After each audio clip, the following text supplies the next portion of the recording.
Olá, está começando o Boletim de Notícias. Eu agradeço a sua companhia e audiência. A população de Natal, no Rio Grande do Norte, tem uma nova alternativa de transporte público. Foi inaugurada essa semana a estação do veículo leve sob trilhos, VLT, em Cajupiranga. A nova estação de trem da cidade de Parnamirim fica numa região carente de transporte público. Até então, a população contava com poucas linhas de ônibus. Isso aí vem beneficiar a massa mais necessitada, que é o trabalhador que usa esse meio de transporte tão bacana que chegou através do governo federal. Bom, é o preço que eu economizo, né? O trem ele é R$ 2,50. Eu pago R$ 5,00, ida e volta. Se eu fosse pagar o ônibus, seria R$ 10,00. No trem você chega na estação, você se sente seguro lá dentro e você tem o tempo certinho que você vai sair e o tempo certinho que você vai chegar. A entrega da estação Cajupiranga marca a conclusão do trecho 1 da linha férrea da Grande Natal. A expectativa é que essa linha vá beneficiar 11 mil passageiros. O trecho 1 atende a cidade de Parnamirim com 3,4 quilômetros de trilhos. Outros 2 trechos estão em construção e devem ser concluídos em setembro. Os 3 trechos vão somar 23,4 quilômetros de vias, desde a estação de Parnamirim, passando pelo município de São José de Imipibu, até chegar à cidade de Nísia Floresta. Ao todo, o investimento federal na malha férrea do Rio Grande do Norte será de 90,7 milhões de reais. São 8 estações, são 30 composições, são 3 vagões, a maior infraestrutura ferroviária do Nordeste brasileiro, na região metropolitana de Natal. Parece um gesto simples, mas o meio ambiente agradece. Você vai ver agora a importância de você separar o lixo aí na sua casa. A geração de lixo cresceu 20% em 10 anos. Hoje, cada brasileiro produz mais de 1 quilo de resíduos por dia, em média 379 quilos por ano. O problema é que quando ele não é separado de forma correta, quem paga o preço é o meio ambiente. Se nós não separarmos, ele vai direto para o aterro sanitário. E no aterro sanitário, nós sabemos que eles são enterrados, os resíduos, né? Eles são acomodados ali no terreno e depois recebe uma camada de terra e isso vai crescendo, né? Por isso que a gente vê aí os formatos dos aterros, né? Que são assim em forma de pirâmide, eles vão crescendo para cima. Como esse material não é biodegradável, ele vai permanecer ali por centenas de anos. Só com reciclagem, a gente perde quase 5 bilhões e 800 milhões por ano. Então, além de ter um recurso econômico que vai ser, nós estamos perdendo a parte social. Tem muita gente que depende, se às vezes consegue utilizar isso como renda, eles conseguem sobreviver. No Brasil, mesmo com a legislação, a questão do lixo ainda é um desafio. Temos a disciplina legislativa, temos a disciplina legal, só que falta que as pessoas tenham a ciência ecológica e a consciência educacional ecológica também. Mas em um momento que a gente não para e sentir que uma educação ambiental mais objetiva e responsável, ou seja, temos que pensar como um todo, de maneira coletiva, não adianta ter a lei. O que precisamos é ter a educação ambiental. Consciência que a Caroline já tem. Separar o lixo faz parte da rotina. A princípio eu tenho a lixeira só para o reciclável, né? E a outra para o orgânico. Como eu tenho 2 crianças também, tem a lixeira das fraldas também separado. E, digamos, se eu vejo que tem algum material diferente, eu tento separar na hora de descartar lá na lixeira principal. E se você ainda não tem esse hábito, nunca é tarde para começar. O meio ambiente agradece. Na dúvida, coloque na lixeira do reciclável. Porque o que vai acontecer? Ele vai chegar lá na cooperativa da separação, lá com os catadores, e eles vão saber se vai ser reciclável ou não, se vai ser vendido ou não. Se a gente não separar, se a gente ficar em dúvida, eu não sei se esse material é reciclável, vou colocar na lixeira do não reciclável. Acabou, vai para o aterro. Então, a gente não deu a chance desse material. Se a gente não sabe, pode ser que ele seja reciclável. E a gente acabou perdendo essa chance. A rede de saúde primária de Fortaleza chegou a atender 34 mil pessoas com diabetes. O tratamento feito em postos de saúde e policlínicas tem facilitado a vida de quem precisa controlar os efeitos da doença. Ana Marta convive com a diabetes há 30 anos. Recentemente passou a ser atendida em um dos 7 centros especializados de atenção ao diabético e hipertenso que funcionam na capital. Eu achei todo um apoio, né? Eu sou acompanhada pelo cardiologista, pela endócrino, pela enfermeira. É muito bom aqui, muito bom. Os centros funcionam em alguns postos de saúde e policlínicas e contam com uma equipe multidisciplinar, capazes de fazer o acompanhamento de casos leves e graves da diabetes. Hugo convive com a doença há 9 anos. Diabético e hipertenso, foi encaminhado do posto até o centro especializado. A primeira vez que eu cheguei aqui, o enfermeiro já indicou que eu fizesse um eletro, que eu fizesse exame de sangue e exame de urina. Tudo isso eu consegui na próxima vinda. Na primeira linha de atendimento, né, que a gente fala, o paciente que é encaminhado para cá, ele conta com o apoio do enfermeiro, da endocrinologia, do nutricionista e do farmacêutico.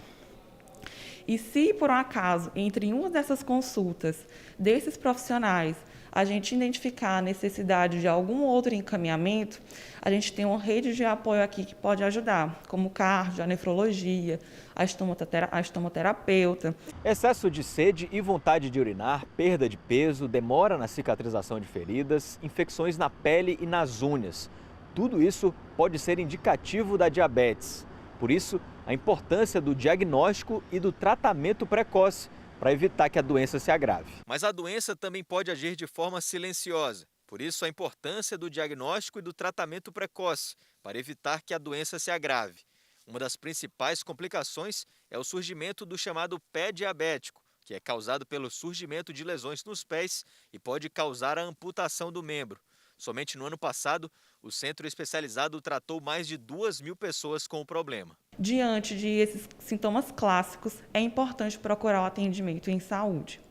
Mas alguns pacientes, mesmo sem sintomas, são candidatos a esse rastreio. Por exemplo, qualquer paciente obeso ou que tenha um sobrepeso associado a um ou mais sintomas de risco, fatores de risco de doenças cardiovasculares, como parentes de primeiro grau com diabetes, hipertensão, aumento dos níveis de colesterol, devem ser rastreados. Agora, fala a verdade, quando você está ansiosa ou ansioso, acaba descontando na comida, isso é mais comum do que você imagina. Veja na reportagem. Quando você está ansiosa, o que você come? Chocolate. Na verdade, eu gosto de tomar um café. Doce. Por mais que eu faça muito doce, né? Mas sempre dá aquela ansiedade. Eu falo que o doce ainda é uma coisa que vicia a gente, né? Chocolate, principalmente. Se você for comer tudo que você vê na frente, fica complicado. O Brasil é o país com o maior número de ansiosos no mundo.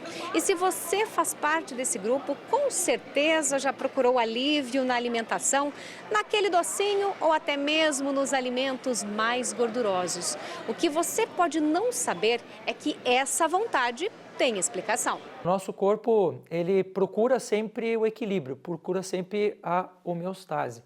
E existe uma estrutura do nosso cérebro chamada hipotálamo que mede esse equilíbrio o tempo todo. Então, o equilíbrio químico, por exemplo, né?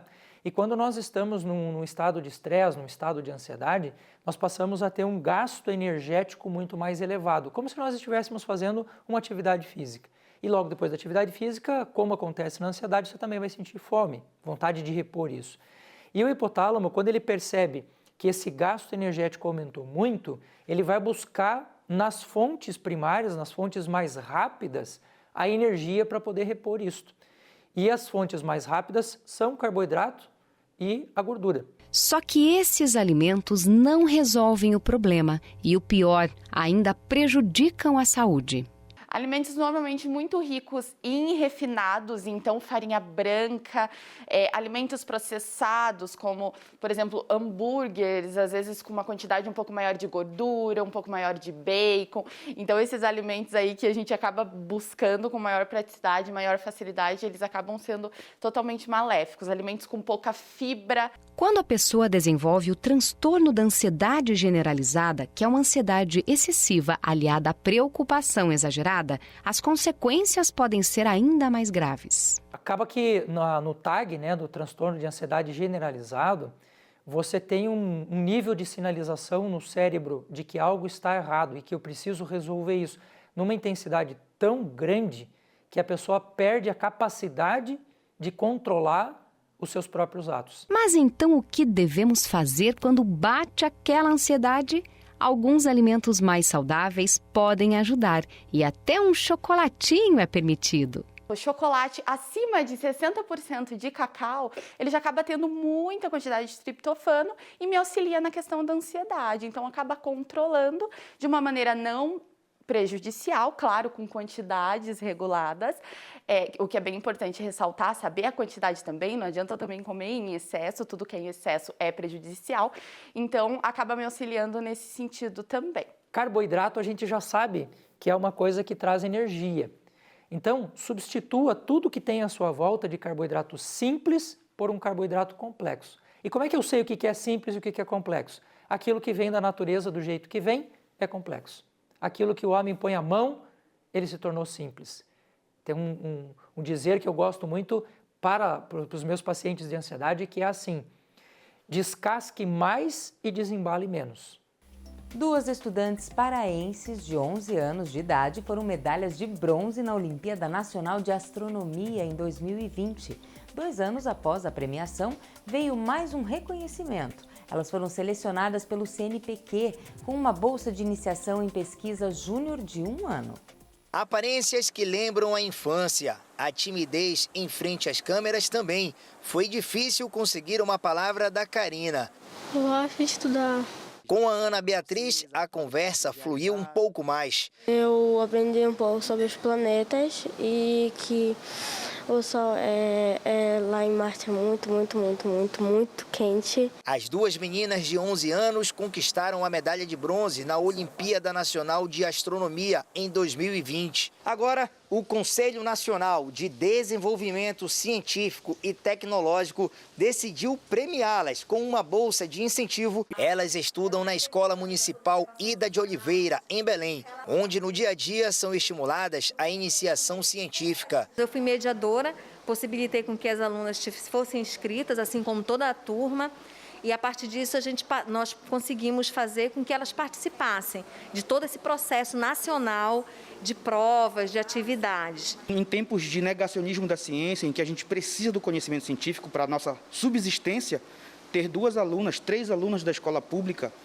que despontam dessa maneira é um orgulho muito grande. Então, a escola pública de qualidade é uma coisa que nós acreditamos ainda. Orgulho para a escola, imagina dentro de casa. Para mim foi uma alegria e tanto quando a professora me deu essa notícia que eu chorei de alegria, né? Um orgulho pelo fato dela ser nova, né? 11 anos ganhando a primeira medalha. Daqui para frente, elas terão algumas responsabilidades para justificar a bolsa recebida, como observações, análises e produção de relatórios. Tem que se dedicar mais para isso, para quando crescer ser alguém mais na vida, né? O Boletim de Notícias está terminando. Até a próxima!